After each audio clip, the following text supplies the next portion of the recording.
aliyemuua mama yake wa kambo kisa mgogoro wa shamba.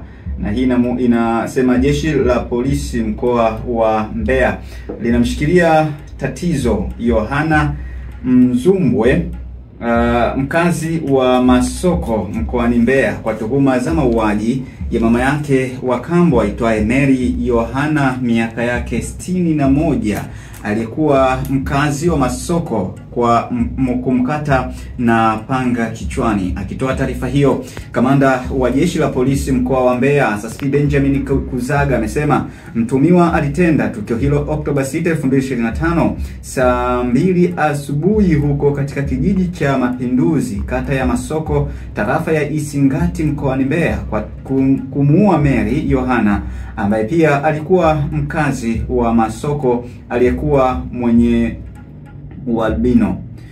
Na nukuu, kufuatia tukio hilo jeshi la polisi mkoa wa Mbeya lilianza msako mkali na kufanikiwa kumkamata mtuhumiwa majira ya usiku huko kijiji cha Mapinduzi, kata ya Masoko kuhusiana na tukio hilo.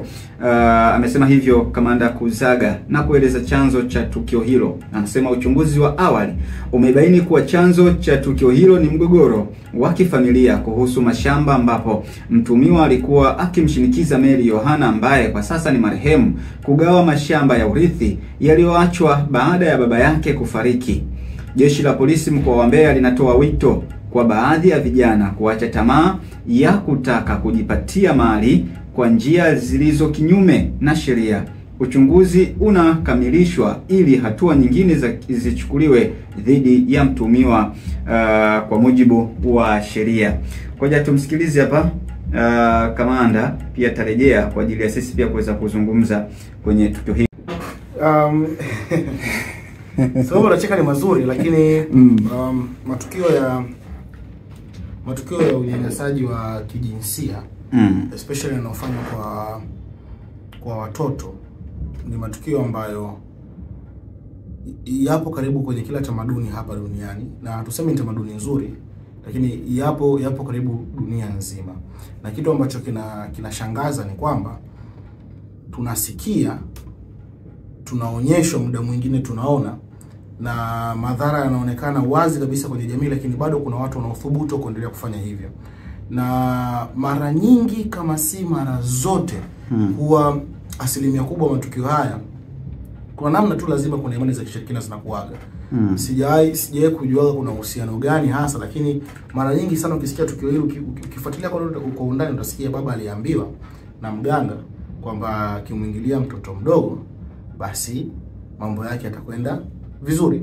Kama si hivyo, basi upande wa pili utakuta kuna shida ya yule mtu kwenye familia, kwamba ndio inavyoonekana ni tabia zake. Yaani kuna uncle mmoja kuna huyo uncle huyo, yani kazi yake ndio hiyo kwenye ukoo. Kila ukoo mara nyingi sana anakuaga kuna uncle mmoja hivi ndio mchezo yake. Kutakuwa kuna mama au bibi mmoja hivi anasifika kwa roho mbaya na ukatili, na tunahadithiana kabisa, tunacheka, bibi fulani wewe hajakuleleaga yule bibi, yule bibi hatari. Atatokea tu brother mmoja, brother bwana yule brother yule mmoja yule nunda yule, lazima familia huko atakuwepo. Na mara nyingi sana mwisho wa siku hivi vitu huwa vifanywe na ukisikiza matukio mengi havifanyi sana na watu wa mbali. Watu wa mbali wakitokea kufanya hivi, unakuta labda tukio la nado la mara moja limetokea kwa mwaka, na unakuta ni mfululizo wamefanya hivyo kwa watoto wengi. Unakuta mtaani baba kaza majira pilifanya kazi kutoa dunga akajaga majina kama fataki, kwamba kuna watu wazima ambao shughuli yao wao ni kuwaingilia watoto wadogo. Lakini kwenye hii kesi mara nyingi inakuwa ni ndani ya familia, babu, mjomba, kaka, na ni jinsia ya kiume ndio wafanyaji wakubwa, ndio watendaji wakubwa. Yaani usikie upande wa kina mama ilikitokea. Sijui kwa sababu kuna ripoti hizo au kina mama hawafanyi hivyo, vijana wadogo, lakini stories unakutana nazo pia mtaani. Ukiwa video nasikia mimi jambo hili lilianza nikiwa na miaka 7, alinielekeza bani fulani ambaye alikuwa ni mtu mzima kwangu wa jinsia ya kike. unasikia watu na share hizi stories, na kuna wengine labda pamoja na usiseme ndio ile kwamba tushazoea kwamba wanaume wanaweza kufukia, lakini hata watoto wa kiume pia wapo wanaofanyiwa matukio haya kwa dada wanawake au wanaume kama this time around ambayo tumelisikia la huyu baba aliamua kwenda kujimaliza kwa mtoto. Kwa hiyo matukio kama haya yanakuwepo kwenye jamii. Kikubwa sana kwa nini tumekaa sana upande huo na kuiangalia kwa upande huo, ni kwa sababu tunataka tuonyeshane chanzo kiko wapi, shida iko wapi, nini kinaanzia wapi. Pengine labda tukikumbushana hapo, tukaacha kuangalia tulipodondokea, tukaanza tulipojikwaa, pengine labda tunaweza tukawa sehemu ya kusaidia na kuondoa kabisa matatizo kama haya. Nafika hatua kuna kipindi fulani baadhi ya mitaa ilikuwa hata mtoto kutembea jioni mwenyewe ni marufuku. Ikifika saa 12 jioni watu wanapotea mitaani. Wanacheka na wanaonekana tena. Matokeo yake mambo kama haya.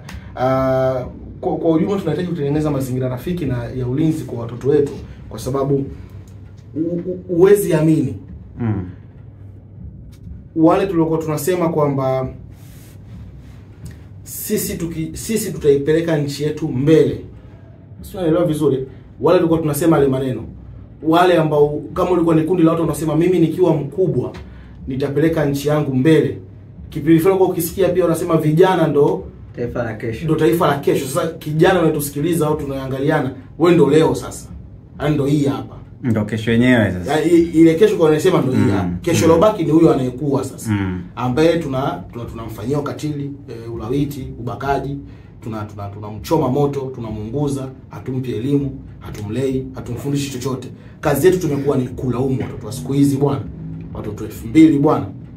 Lakini kulikuwa hao watoto ambao si ambao tunaita hao watoto 2000 ndo sasa hivi sasa ndio ile leo tutakuwa tuisukume hii. Hao tunaosema watoto 2000 wakija kesho waikute na waipeleke mbele. Kwa kama tusipofikiri kwa ukubwa wa picha hiyo, tukawa tunajiangalia sisi wenyewe, matokeo yake ndo haya. Tutakuwa selfish kwenye malezi, tutashindwa kulea watoto wetu vizuri, tutashindwa kuilea jamii yetu vizuri, na matokeo yake sasa ndio hiyo. Ukisikia mmonyoko wa maadili, kufa kwa jamii, kufa kwa miiko, taratibu mpya, ndio watu wanabaki tunalalamika, lakini ama kitu kinachofanyika, matokeo ndio haya, kwamba ilianza kama utani kwamba tutasikizi bwana nguo anazozivaa. Sio, unanielewa? Sasa hivi imekuwa kawaida. Yaani imekuwa kawaida. Na kwa nini imekuwa kawaida? Akipita mwanamama ambaye amejistiri au kavaa vitu asikia naye mpaka leo kujifunika, ambacho ni kitu cha kawaida kilikuwa. Lakini imebadilika sasa, narudi kule naye anajifunika. Atakayepita sasa kajiachie inavyotakiwa, sasa akawakosha vijana wa mjini, atapokea mashambulizi ya aibu barabara nzima. Toto huyo hatari, unaambiwa wala hilo atapokea barabara nzima, na tumechukulia ni normal, easy, kawaida, ni very kawaida. Nobody amata mtu ambaye anashtuka kusema we hakuna, yani imekuwa normal. Tulianza kutishana kuhusu matumizi ya simu na TV. Hizi si mwizi bwana, lakini sasa hivi imefika hatua imekuwa hata kwa dhibiti tumeshindwa.